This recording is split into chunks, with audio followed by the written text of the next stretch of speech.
All right, guys. We're going to go ahead and bring on our guest here. We got a hold of her, little difficulties there, but we're proud to bring her on. Happy to have her joining us. Mikaela Mayer. You guys, if you don't know the name, I'm sure you've seen the commercial, the Dr. Pepper commercial. Amateur boxer looking forward to 2016 in Rio. Mikaela, you're on the Jeff Mayweather Show with myself and Ashley Ferreira. Welcome to the show. Hi, everyone. How are you? Hi, how are you?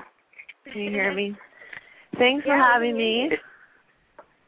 Mikaela, I didn't realize I let Ashley know you were coming on the show today, and it turns out she's a big fan, so it was great having you on with her. Oh, awesome.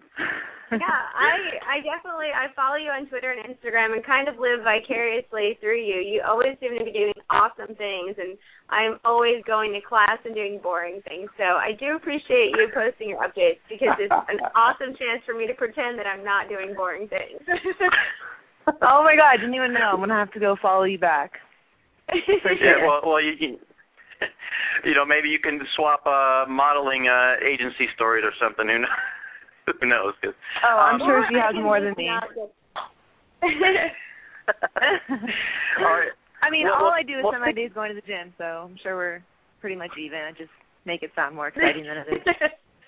Well, fair enough. And Mikaela, that's the thing, people think, let's say that to me, I'm not actually a fighter, but I spend a lot of time in the gym. They say, how cool is that? And I'm like, not really. It kind of gets boring after a while. Standing around watching other people work out all day, it gets kind of boring after a while. But you got to do what you got to do. But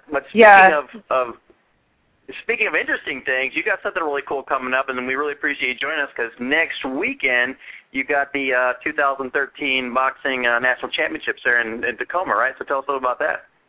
Yes, it's in Spokane, actually, Spokane, Washington. I'm sorry, Spokane.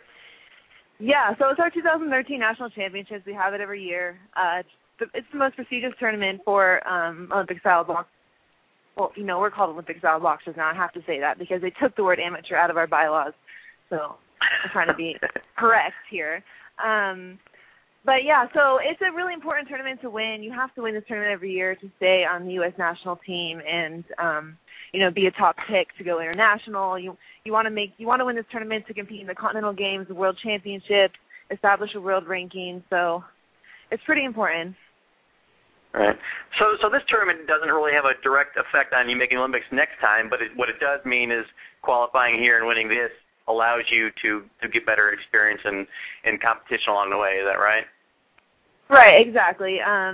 It's not an Olympic qualifying year, but, I mean, it is important just because, obviously, you want to make sure you're developing and getting better, and so you test yourself, by winning tournaments like this. And you get, winning stuff like this gives you the exposure of going international, getting more competition, and getting that experience. So it's important, yeah. Right. So explain to us, those that aren't from. Oh, go ahead. No, go ahead. No, I was going to say, 2016 seems like a super. Can you hear me? Oh my God, sorry. Go ahead. It's one of those things. There's a delay on the phone. Sorry about that. For those of us that don't follow amateur or Olympic-style boxing, kind of explain how the tournament works. I mean, I was reading a little bit on the website there, and it said there's like 300 to 500 fighters going. So how does it work? You just show up like you don't know who you're fighting, and they just do a random draw, or what will your weekend entail? Yeah, so I mean, amateur boxing isn't very well by most people like it is in professionals, but I mean, it's super competitive. So we get there, and we'll register on Sunday. Competition starts that Monday, and you put into a bracket. Everyone will be staying up late that night to see what bracket they fall in, who they're fighting first, and assuming you win, you go on to fighting 5 or 6 times to get to the finals. And so, I mean, you're fighting every day. Sometimes you'll get a bye to where you'll get a day off and you get a bye into the next round. But for the most part, it's pretty competitive. It's gotten even more competitive for us women in the last 4 years since they announced the Olympics. So, I mean, it's no joke. Maybe 4 or 5 years ago you would have gone to this tournament and maybe gotten one. I mean, now you have to expect to fight at least 5 times. It's just how it is. It's very competitive. Right. Jeff, do you do any amateur boxing yourself, and have you been to any of these things with any of your guys, with Kevin or Zach or any of those guys? No, because I had a chance to, because I just have too many fighters to be able to, go to an amateur tournament unless I just don't have the time, because I can't take a week away from my fighters, for a tournament or something like that. Because at the end of the day, this is my livelihood. So, I may send someone on my behalf, someone on my team or something like that, but I can't, do that for an amateur fight. Right. Mikaela, let me ask you this. With your success and your recent found fame, your little bit of notoriety there, do you find yourself kind of with a target on your back when people get in there? Maybe they try a little harder, knowing it's you, and trying to make a name for themselves off of beating you? I do feel a little bit of target on my back. I do know that I'm a top competitor, and I know that, but I don't think it's come from, the recognition I've recently gotten. I think this kind of started last year when we had the 2012 Olympic trials. I had a really good tournament. I had a really good year. I lost in the finals with Queen, but I think people saw me then as I was going to be a top competitor for the next 4 years. And then, I went on to winning the Continental Games and then a bronze medal at the World Championship. So I think just this whole last year, I've had a pretty solid year. I think people are, because of that, people will see me as a top competitor. Right. So after this tournament here, so you win. That's what I'm curious about. Your life in general, being an amateur. Is this your whole life? Do you have a regular job? Do you do something else, or is this it for you right now until 2016? This is it. I'm actually blessed because a lot of us amateur fighters, and there was a point where I had to work and I had to train and I had to go to school, and I was trying to juggle everything all at once. But at this time in my career, I'm really lucky because I am just able to now focus on just training. I don't have to worry about anything else, which is awesome because I've worked to get to this point where this is all I had to worry about, and now I'm there. So I'm 100% focused, boxing every day, next step, and making that Olympic team. That's all I have on my agenda. And how does that work? Are you able to get sponsors to help pay for your training, or how does that work with being an amateur? And obviously you can't get paid, I guess, but you are able to get sponsors. That's one of the reasons why they're taking the word amateur out, because we are allowed to accept endorsements and sponsorships now. And there was a time a little over a year ago, they recently changed this about a year ago, where we weren't allowed to type of sponsors or endorsements or any type of money unless it went through USA Boxing. It was complicated. But now those doors are open to us. So that's why, some of us girls have been able to go out there and grab those endorsements and grab those sponsorships and kind of make a career out of being an Olympic-style boxer. Right. And do you think that overall that's helped, with those doors being open, that's really, helped the quality of the talent out there?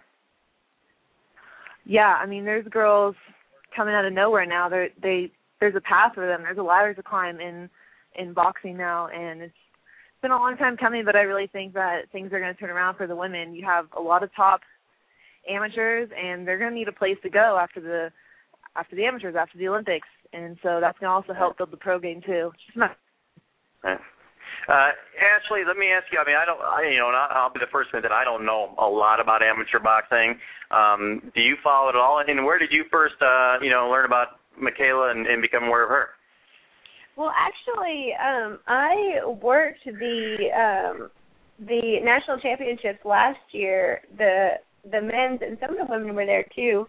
I actually got to go out to Colorado, get a tour of the USA Boxing. And so I've really been following it for a while. It was a great organization to work with, and the people were just so welcoming. And so I really did start to follow it, leading up to that, and then during that and after. And obviously the first time I ever saw Mikaela was in the Dr. Pepper commercial because, somebody who pays attention to boxing, and, I probably wouldn't ever want to get hit in the face. And I think that line where, they say that somebody's rearranging your face, I thought, oh, my gosh. So, of course, I looked her up right away, started following her. And, you know, am really just impressed at, about how far and how hard, it seems that you work. And I don't know if I heard this correctly or incorrectly, but are they getting rid of headgear at some point for the Olympic style? Yes. Not just for the Olympic trials. As of next weekend, the open men take off their headgear. Well, they don't have to. There's going to be 2 rings. Because AIBA, which is our governing body, asked for them to take the headgear off, USA Boxing thought it was way too soon to make it mandatory, so they're having 2 rings. There's going to be 1 ring where if you want to leave your headgear on, fine, but you don't get to make the team, you don't get to go international, and you don't really get to go past the national championship. But if you want to go international and you want to compete at the world tournaments, you have to take your headgear off. But it's only for men. Wow. I mean, what do you think about that? Do you think that changes, the ability of people to fight back to back to back to back like that? Totally. I mean, I feel like they're trying to make it too much like the pros. Different sport. We fight 5 days in a row, There's going to be cuts. There's going to be cuts, and it's only three or 4 rounds, so the pace is much more.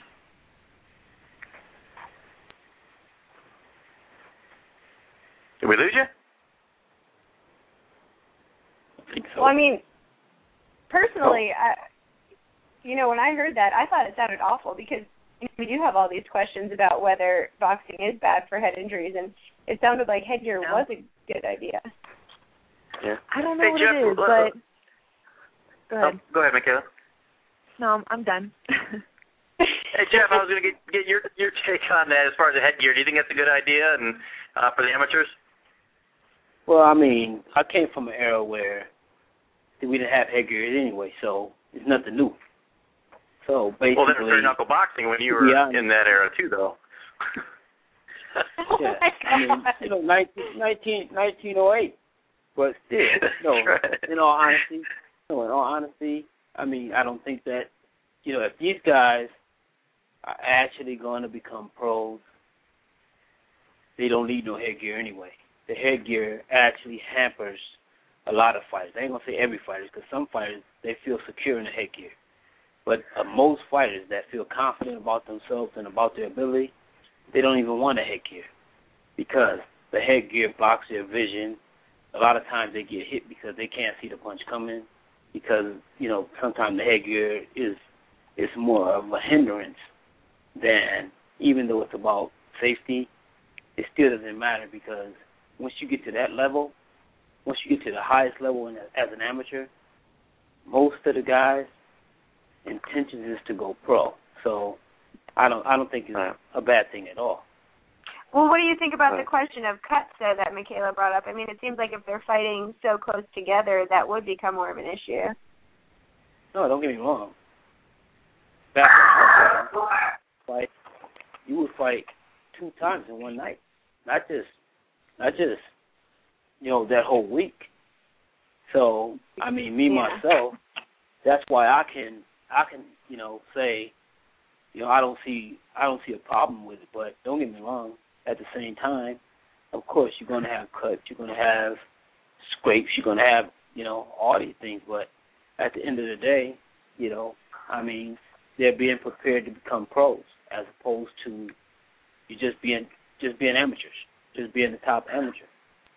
I think a lot of the men's argument is, why am I going to take this punishment for free? Why am I'm not getting paid. So why am I taking my headgear off? Why am I taking this punishment?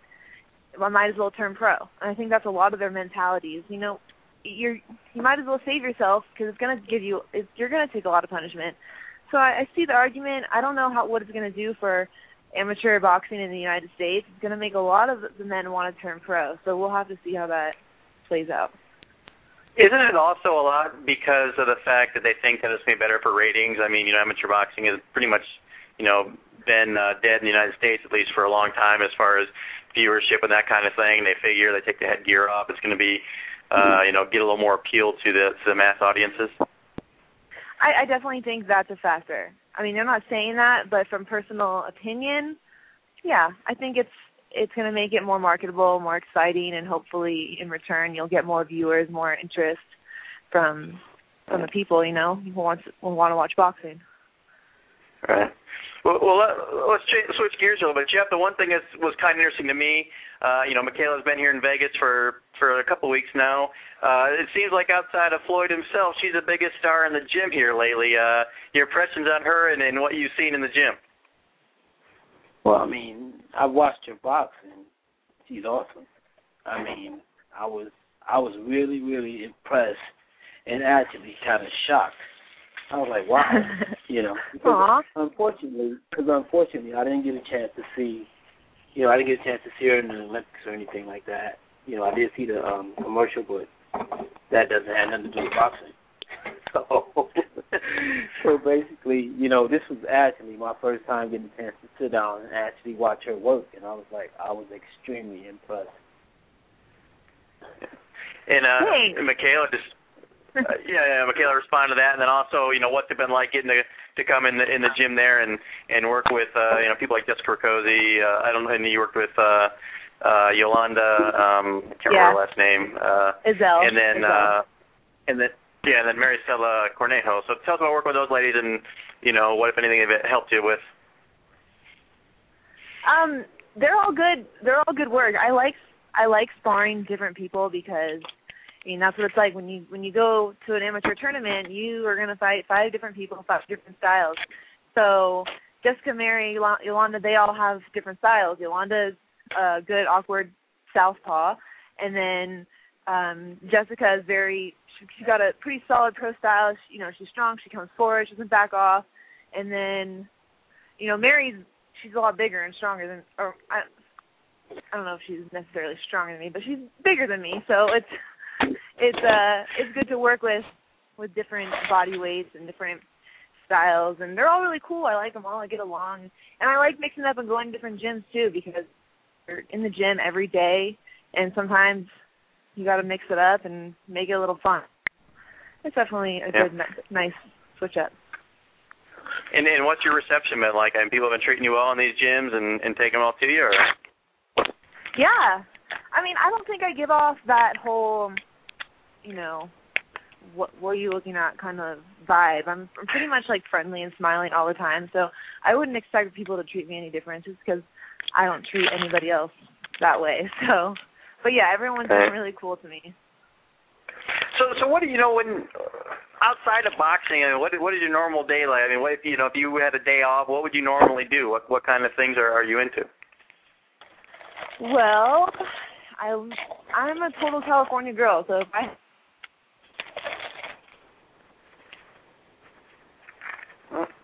You there? She's a California girl. She just surfed off. It says she's still.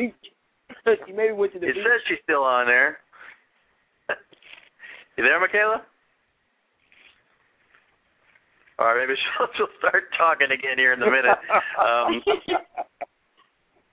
Mikaela? Well, I mean, what I love about her and what I thought I would like is that she's, very down to earth, and I think that's probably hard to find because I think that, some female boxers can get a reputation for, and some of the ones that have, not being divas. I mean, some of the male boxers are big divas, Adrian Broner, but I think it really works in her favor that she's just a genuine person. All right.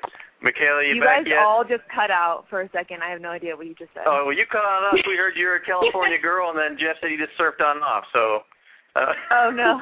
And then that wasn't the end of Ashley was. And then Ashley was saying that she'd whoop your ass if she ever meets you in a boxing match, but you missed that part. So we'll let that go. Good. Good. No. So go ahead. You're a California maybe 10 girl. years ago, I would have a chance. Yeah. Oh no! I was just saying that I'm a California girl. I mean, I like to, if I have the day off and I don't have to go to a competition coming up or whatever, I'm gonna grab my girlfriends. I'm gonna go on the beach all day. That's just me. Yeah. Little things, nothing crazy. Well, and then the one thing, well, you did get cut off. Actually, Ashley was talking about how, you you don't come across as, snobby and arrogant. You seem like a really down-to-earth, cool person. That's the one thing that I noticed, too, in the gym, because I didn't even know at first. None of us knew, until someone else said it. And I know Jessica Riccozzi didn't, Maricela Cornejo didn't know until after she sparred with you who you even were. So that's a compliment to you that, some people, there are other amateurs that I won't mention, but seem to have gotten a little bit full of themselves in the fame they've gotten. And it seems, from what, I've noticed that, you're, like you said, you're not, doesn't seem like you're letting anything go to your head, and you're still pretty down to earth. I mean, maybe I came from a family of hippies, so that probably helps. But other than that, I always hope that way. I kind of live my life by this. I want to give everyone the benefit of the doubt, come into conclusions. So I just hope that people treat me with that same ideal, Right. Well, let me ask you this. I mean, whether you want it or not, and you dealt with it, obviously you wanted it because you did it, but, you did get some fame, especially the Dr. Pepper commercial. Overall, has it helped or hurt your, I guess your fighting career? I mean, is it open, is it, like I said, is it a hindrance because there's more demands on you? Obviously, you're doing radio and television or whatever, so how has that helped or hurt your career from a boxing standpoint? Not even. I've been juggling since I was 15 years old, working, trying to go to school, trying to train, I can multitask. This is nothing. This is great. I'm totally focused on my career now, so everything I do is benefiting, is helping to build my career. So that's not an issue for me at all. I mean, it's actually better. Right. Well, I'm sure I'm going to ask the most common question you ever get asked is, just as far as, the Dr. Pepper commercial, how did it come about, and, and just walk us through that whole experience. That was a question, actually, but I'll answer it. Well, no, I think at first it was a question, then it was a statement, but just comment on it.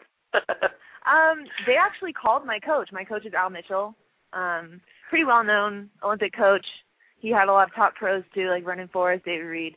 And they called him trying to get a hold of me. I guess they just found me over the Internet. They just found some stuff on me over the Internet. And they called, and it was an awesome phone call, obviously. And, we started filming a couple months later.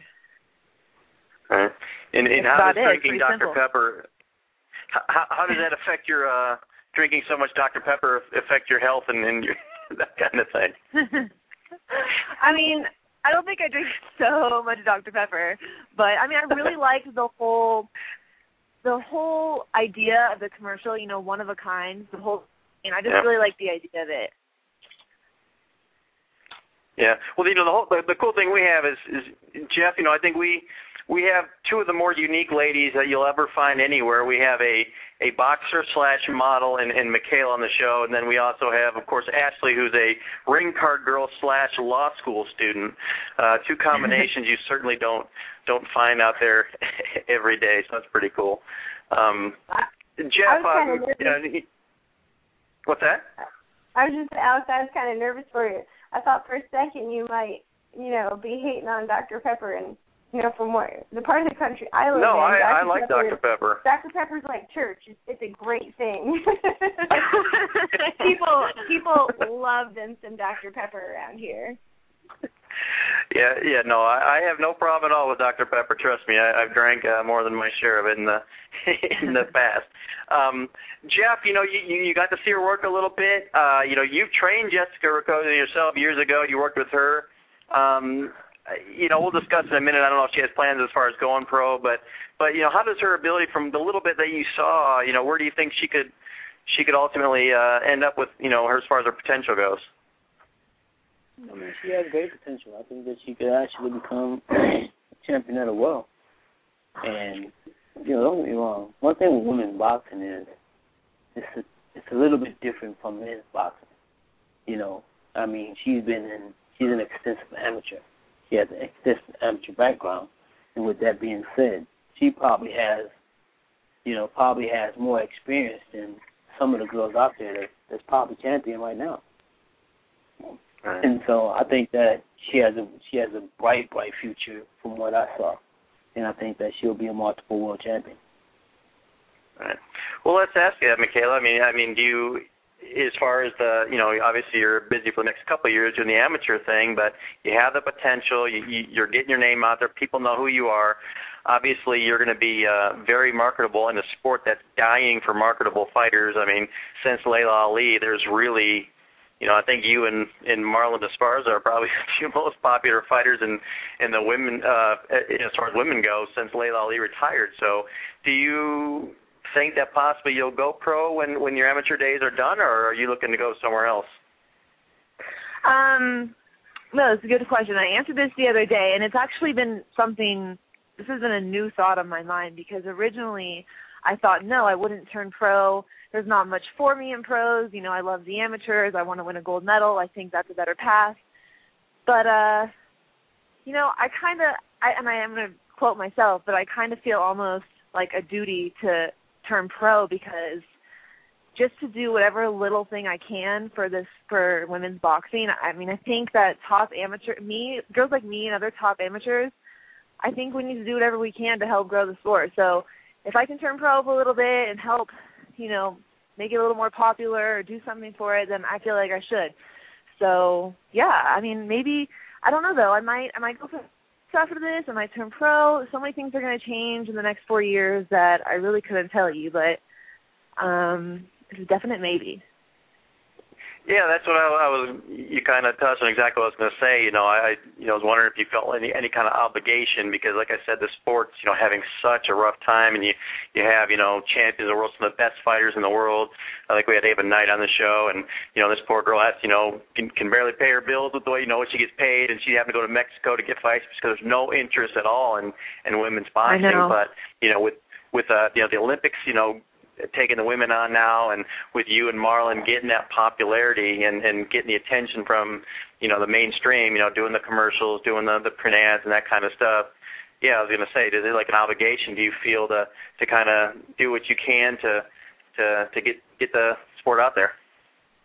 And there's no doubt that things are going to change for women's boxing. I mean, the fact that we're in the Olympics now, getting this much exposure a year after this was, this has happened. So, give it another 4-8 years. I know it may seem like a long time, but it's going to turn around. And I think it's going to be necessary for top amateurs, girls like me, to turn pro and do what I can for the sport. I think it's going to be necessary. You need top competitive female boxers. They need to be, I think they need to be marketable. I think they need to be skilled and talented and good at their sport, And I think that maybe a lot of us amateurs should consider that, because, it may not benefit us directly, but it'll definitely benefit the next generation of boxers that are coming up. All right. And then the last thing I want to get into, I asked this the other day when I interviewed you, but not everybody sees the interviews that listens on the radio. So, the disappointment, not making the last Olympics, you were favored to get there. Did that really motivate you to 2016? I mean, do you think it's ultimately going to be I don't want to say a good thing, because not making the Olympics is never a good thing, but, ultimately it's going to help you become a better boxer, make you more driven to succeed in the future? You guys cut out again. Yeah, I'm back. Did you hear my question or no?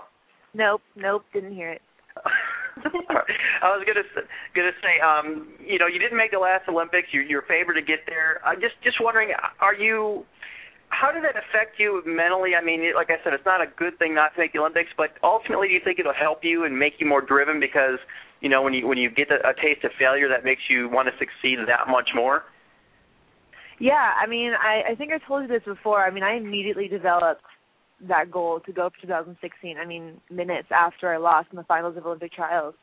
I mean, obviously I was depressed and I was sad and it hurt and it was hard to deal with because I put so much time and effort.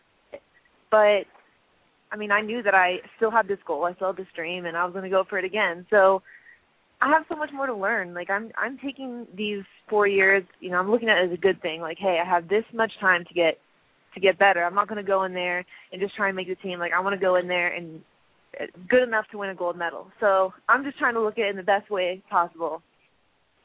Right. And did you feel extra, like any extra pressure at all? Like having the commercial and do that kind of thing. Did that weigh on you a little bit and then, affect you at all?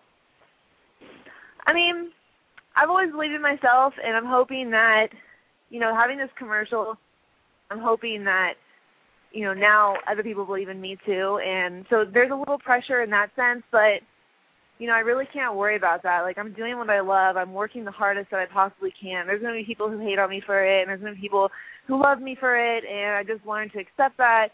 So I'm going to have to deal with the pressure. It just comes to the territory. But boxing, being a boxer, you learn how to deal with that pressure every time you step in the ring. So hopefully I've gotten pretty good at it. And, yeah, I got a good mindset about it. But I'm still just working hard and trying to conquer my goals. I'm trying not to worry about everyone else and their expectations. I hear you. All right, Ashley, I know, like I said, I know you're a fan of hers. What else did you have for Mikaela before we wrap things up? I don't really have, I'm just excited to, watch your career and see how this weekend goes, especially, too. And, I think the best thing that you did was, and anybody needs to do is, just move on from whatever loss. So many people can't do that, and it's a testament to your character that you can do that. So I'm excited for you. I'm excited to watch, and Rio's way cooler than London anyway, so. Right? Yeah. Who doesn't want to go to Rio? I would totally want to go to Rio, but London, nah. I was in London, too. They took me as Queen's sparring partner, but they just kind of, kept me locked up in this school. I had to go train twice a day. I wasn't eating, had a curfew of 10 o'clock, so it was just depressing. Well, Rio's going to be way cooler, so I wouldn't worry about it. You got the beaches, you got red meat, red wine for after. Yeah. Cool. I'm sure, after she's done competing, for sure. You don't want to be doing that before. I said after. She said after. Yeah. Hey, Jeff, what about you, just as far as, we've had so many, we've done our part, I think, to promote women. We've had a ton of girls on the show fighting amateurs and pro alike. So, just going forward, what do you, what would you like to see out of Mikaela, and what do you think about the sport? Well, I think Mikaela said it best. She has an obligation, not necessarily, but, she probably does feel that, she's one of the stars in boxing. Her face is out there. It's on TV. People know who she is. So, it's almost like it's my duty to step up, and become a professional and help the sport grow. Like you said, it doesn't necessarily mean she's doing it for the generation behind her, as opposed to, doing it for herself. Because, I can understand that, because the fact of, like I said, her being who she is, people are aware of who she is, and if she doesn't turn pro, it doesn't help. It doesn't help, and women's boxing is really, it needs somebody out there now for the fans to gravitate to follow and say, wait a second, this is the person we want to get behind. So I think that she said it best. Yeah.